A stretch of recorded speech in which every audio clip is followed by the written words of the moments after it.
I received this request to talk about the Richard Dawkins Atheist Scale. It's not something we've really discussed on this channel, and I've gotten a lot of requests about it, so let's talk about it. In his book, The God Delusion, Richard Dawkins talks about how we can place our belief in God on a spectrum, ranging from 1 to 7. 1 means you don't just believe in God, you are 100% certain that God exists. Now that sounds kind of silly. I mean, even religious people refer to their beliefs as faith. They have faith that God exists, even if they can't prove it. They believe that God exists. And yet, I'm sure we all know religious people who would easily place themselves at a 1 on the Dawkins Scale. They can't prove God's existence to you, but they are totally sure that He's real.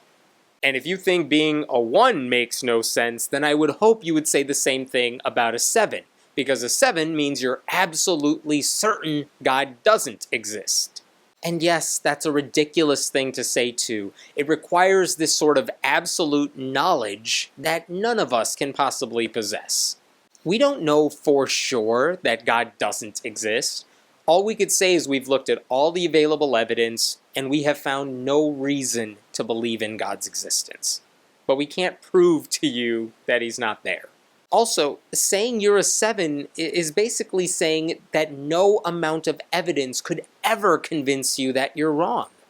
That sort of dogmatism seems to go against everything atheists like to say they stand for. Now, there are religious apologists who wrongly assume all atheists are at a 7. We're not. It's worth noting that Richard Dawkins said he was not at a 7. He actually wrote in his book that he was more of a 6. He said he felt that there was a very low probability that God exists, and he chose to live his life on the assumption that God's not there. When pressed on it later, he admitted, okay, I'm not a 6, I'm probably more of a 6.9. So here's a question for you all to think about. What does it mean if you're smack dab in the middle? What does it mean if you're a 4 on that spectrum?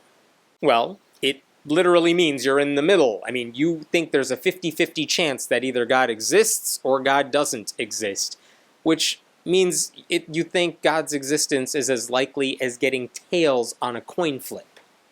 That would be silly, of course. I mean, we can't prove the existence or non-existence of the flying spaghetti monster, but it's not like the likelihood of his existence is the same as, calling heads and then getting it. That's not how it works.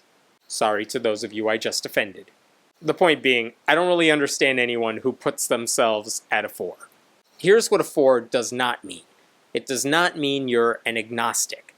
Being an agnostic isn't even on the spectrum. It's wrong to think agnosticism means you are halfway between believing in God and not believing in God. Agnosticism refers to a different question altogether. Could you ever know whether or not God exists? Not do you believe He does, but is it even possible to answer that question? If you don't think it's possible, then you're an agnostic. And maybe you're an agnostic theist or you're an agnostic atheist. The point is, agnosticism isn't on the spectrum, and anyone who claims otherwise doesn't really understand it. It's a separate issue altogether. And what about all those other numbers? Well, they're just varying degrees of belief ranging from absolutely believing in God to absolutely not believing in God. And all of us lies somewhere in that range. Personally, I'm with Dawkins here. I'm as close as you can get to a 7 without actually hitting that mark. I'd love to know in the comments below where you put yourself on the scale. Maybe you're kind of an atheist, but you're not really sure, you're hesitant to go that far, and you're like a 5 or a 6 somewhere in there. Or maybe you do believe, but you have some doubts, so you're one of the lower numbers. And while you're doing that, I also want you to think about one other thing. Where would the religious people in your lives place themselves on the spectrum?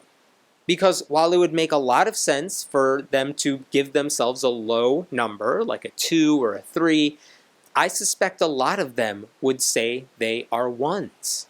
And if they say that, they are lying to you and they're lying to themselves. My name is Hemant Mehta, and I write at friendlyatheist.com. What do you want to see a video about? Let us know in the comments below, and we'll be sure to check them out. And don't forget to subscribe.